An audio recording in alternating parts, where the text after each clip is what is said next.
Good morning, everybody. Hey, happy Saturday morning. Hopefully, you guys are having a fantastic weekend so far and enjoying this weather. Because, hey, yesterday was honestly the first hot day of the summer, so it felt nice, and also I already look forward to spring or to fall. So, thank you guys for joining us. We're gonna do things a little bit differently today, but for the better. So, we're gonna break these things up into four segments. We've got where we talk about news. We've got where we answer questions, we're going to bust some myths, and then we're going to do some updates on our garden for the week. So, without further ado, we'll go ahead and get started with the briefing. Alrighty, so today is April 10th, 2026. So, as of 2 days ago, on April 8th, the news we've been waiting for finally broke. It's a formal 2 week ceasefire between the US and Iran. After about 40 days of intense hostilities and the largest energy market disruption in modern history, the guns have theoretically gone quiet. But if you're a regular on this channel, you know that a ceasefire isn't a mission accomplished signal, it's a transition. Sorry. While the UN and mediators are in Islamabad are hopeful, the ground reality is that Israel has stated that they are not part of this specific truce. So we are currently in a high stakes game of brinkmanship, and the Strait of Hormuz is still effectively a dual blockade zone, even if it opens up today, and the ripple effects on fuel and fertilizer can be baked into the economy for months. So why does this matter to us? Well, let me bring something up here. All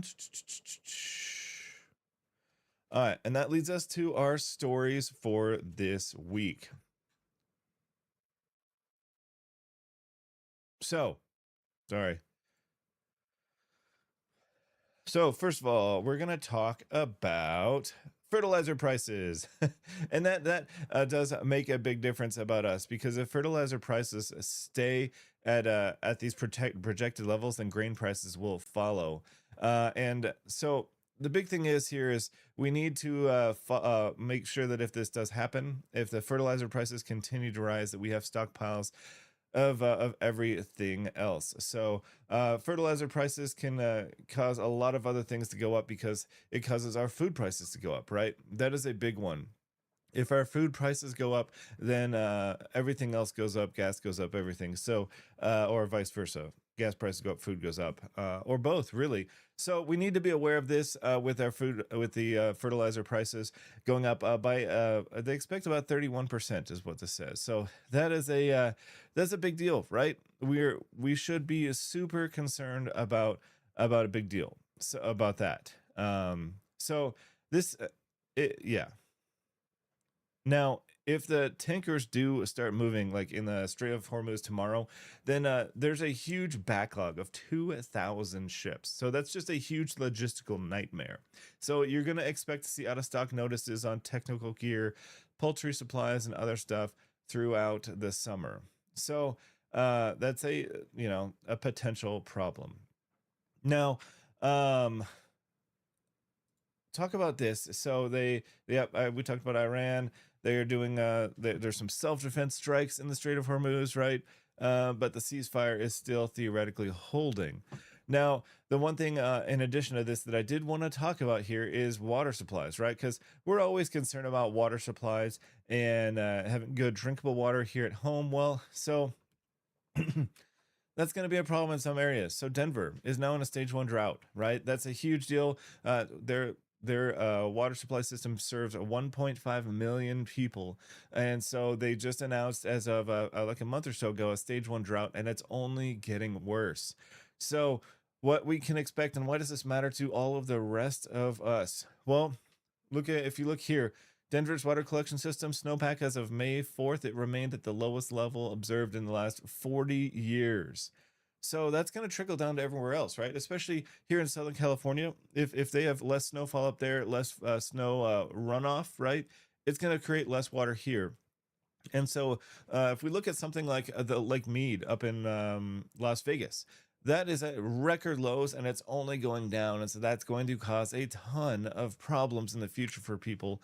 as that filters down into us and the water table lowers, especially like if you have a well, it can affect you too, because the water table will drop if you have a well. So that's a big deal. There are different ways that you can help. Things you could do. These are called waffle systems, or watering grids. These can be helpful because they use very little amounts of water, right? And they are designed um, to plant and use in your garden, and to plant a bunch of stuff with using the least amount of water possible. So these things are awesome. They're called waffle waterers, right? Um, so that's good. Let's talk about so I know there's a lot of you who aren't in California, right? But there are a number of you who are.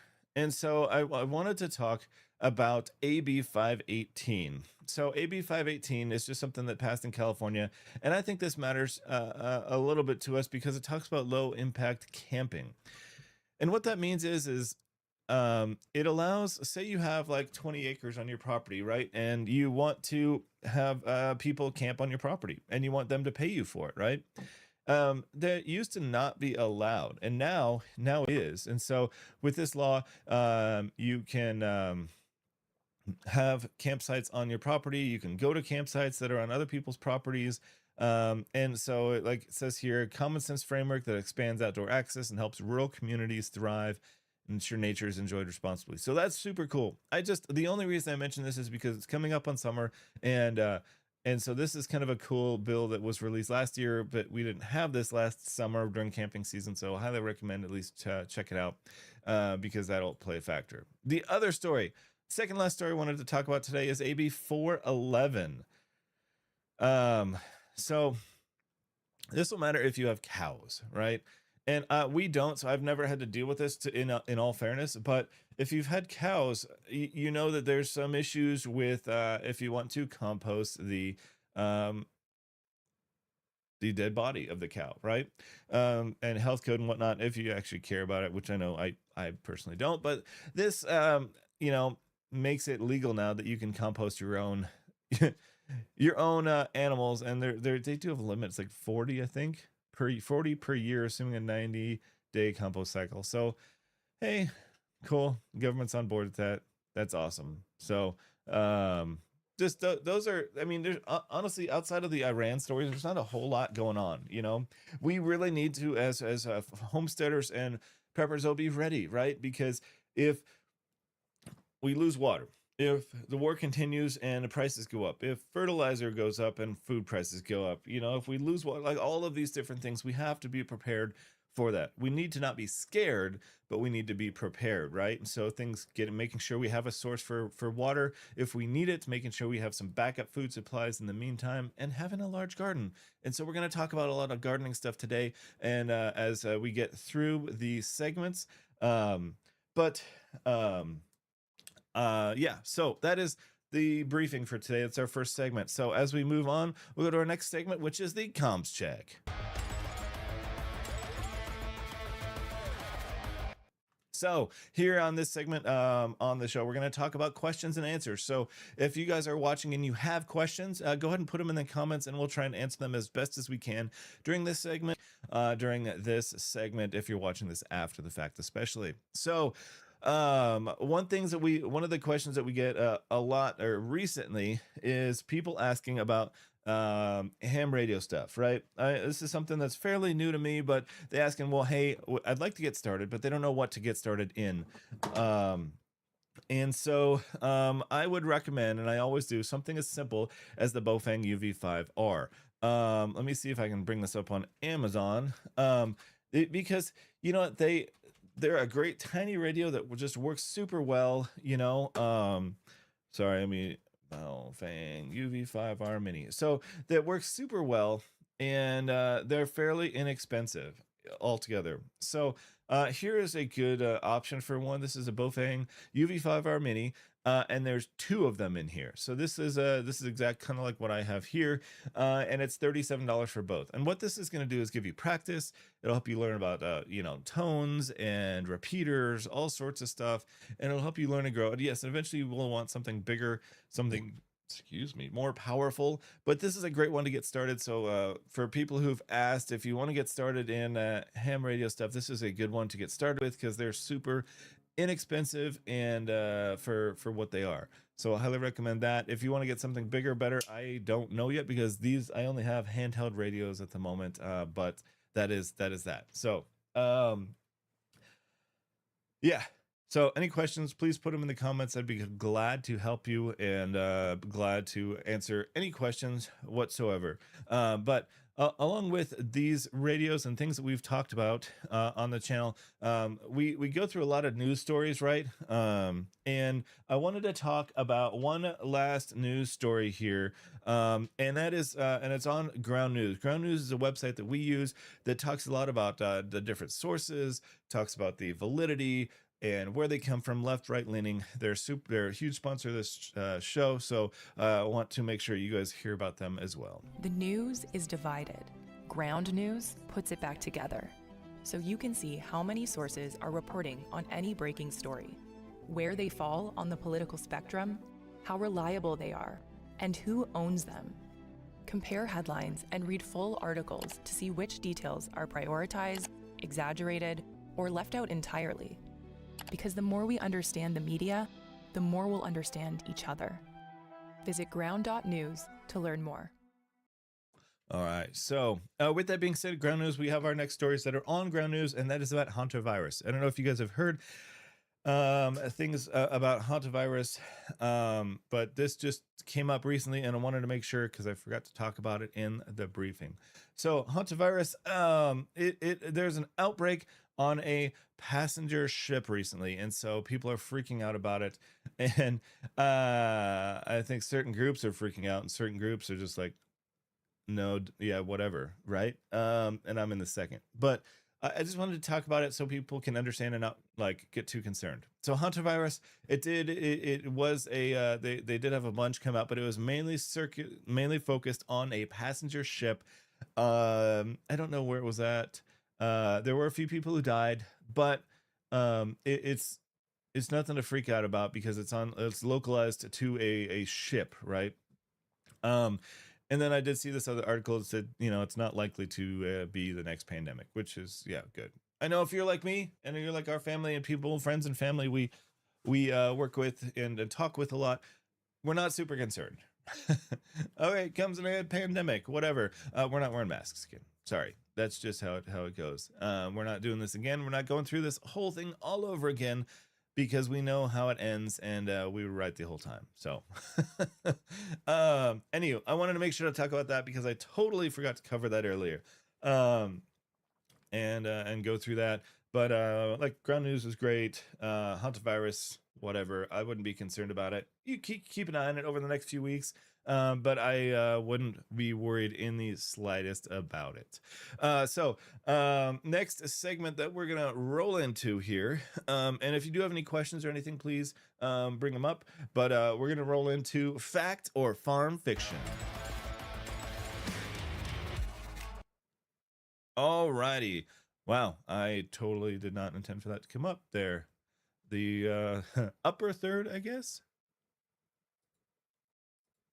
There we go. Okay, so fact or farm fiction. So on this segment, we're going to talk about different myths about homesteading, prepping, that kind of stuff, things that have been brought up and asked about that may be considered myths, and we just want to bust them because they just aren't true, and they keep people out from homesteading or prepping, that kind of stuff. So the big question that we wanted to talk about today is that you need a multi-acres of a garden to be able to sustain yourself, and that's just not true. You can sustain yourself, your family, with a very small garden, and a lot, like a tiny amount of space. So I'll show you our Google view of our garden here, and I'll you'll see some live video here in a few minutes when we get to the next segment. But our garden is not all of this, by the way. Anyways, sorry, we're inside the white vinyl fence approximately, but the garden is only this small section right here. So it's probably about like 20, 30 feet by like 40 feet. So it's a fairly small garden for us, but we're able to do a lot with that. There's a lot of different techniques that you can use to maximize your space. Instead of letting things grow out, you can let things grow up, for example. So what we're working on, for one, is we have some old bed frame pieces. We're going to grow like our beans and stuff up those bed frames instead of growing out and taking up space. We have a bunch of trellises, I'll show you in a minute, that grow tomatoes. They grow tomatoes up and over if we train them properly, which we didn't do last year. And then we have a ton of garden boxes that we grow all the other stuff in boxes. And then we do have one segment that is for like vining plants like tomato or watermelons and squash that is on the ground growing out, but still. Yeah, so the myth that you have to have a large garden is not true, right? You can get away with a small garden and grow, a ton of food. We are working towards the goal of growing all of our, vegetables and stuff from our garden for the year. That'd be awesome. It's a goal to at least shoot for, but we will see. You definitely need to preserve a bunch of stuff to be able to do that. Thankfully we can freeze dry, you can dehydrate, you can pickle, all of those different methods. But that'd be our goal, right? To be less reliant on the system to bring our food. So with that being said, holy cow, let me get some tea here. 1 second, sorry. With that being said, speaking of our garden, so I did want to go over our last big segment here, and that is something called field notes. All right, so in this section here, we're going to talk about our garden. So I want to bring in, this is a video I took yesterday. So I wanted to talk about our garden and some updates. And if you guys have any questions about what we did or why, please feel free to put them in the comments. We'd be happy to help. Is it perfect? No. Does it look, does it function and work well for us? Yeah. And we're constantly improving it and doing things. So this is, like I said, the section of our garden plus this little notch in the back. So first things first, one thing we did finally put up is our compost borders here. So we took some pallets and some screen mesh and enclosed it. We do need some more pallets to put in the front, but that's for our compost heap. So that way we can put all of our like goat manure, chicken manure, everything, food scraps in there and then turn it every so often. If you also notice, there are some drippers, sprayers, so that way it can stay wet and that helps facilitate the composting process there. As we move back here, so you can see this is where I was talking about our tomatoes, where we're going to have tomatoes growing up the trellis kind of. They're almost like two upside down U's next to each other. I forgot what they're called. Anywho, and then we also have those have not come up yet though, so we're hoping that they still will. And then we also have our grapevine here. I forget what kind they are. Maybe Concord grapes, something like that. But that's growing like crazy already. We have these other garden boxes in here. We have various stuff in here, lettuces, all sorts of things. We have our pots here for our potatoes. So that was good. And then we have this enclosed box here, which we can put a lot of different cool stuff in. In the back, we have our 2 olive bushes or trees that we've recently trimmed. So they're more trees than bushes now, thankfully. And then we have our rosemary, which is just taken over. That, let me tell you, rosemary, if you want a good plant that'll just take over with zero work, rosemary is it. That stuff does amazing. And then over here in the back, we got some just rose bushes, which are just good to have because they look awesome. Oh, and these are the trellises I talked about for the beans that we're going to have beans grow up and stuff. We're just going to put them in some of these over here. And then this is our newest addition. So we do have 4 new garden boxes over here that Clarissa has planted a bunch of flowers and stuff in, which we need for our bees, which are over here in this corner. So bees, we've tried before to have them, right? But they didn't really work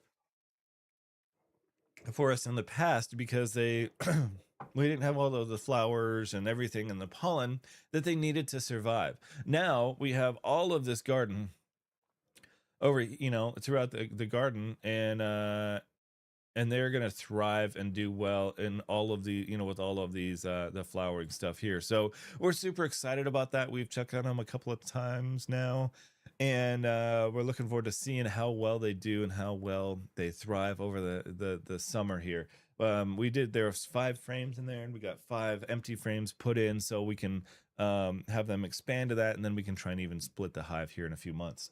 So that's super cool. Anywho, that's our garden and our updates. I am probably gonna have to cut it a little short today than what I'd intended, just because I am not feeling the best, right? I think it's, of course, because it gets warm and then we can start getting sick.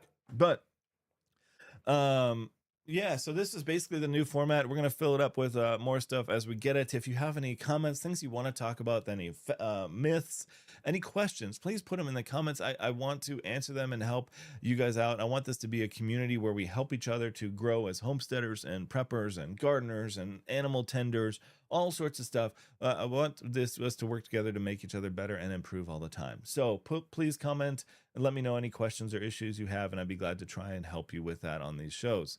Otherwise, for this week, the things that you should mainly focus on, as always, is making sure you have a good short-term water supply, short-term food supply, and comms to talk to family if you need it. If something does happen, you can be prepared. So until next time, we really appreciate it, guys. Thank you so much, and we'll catch you on the next one.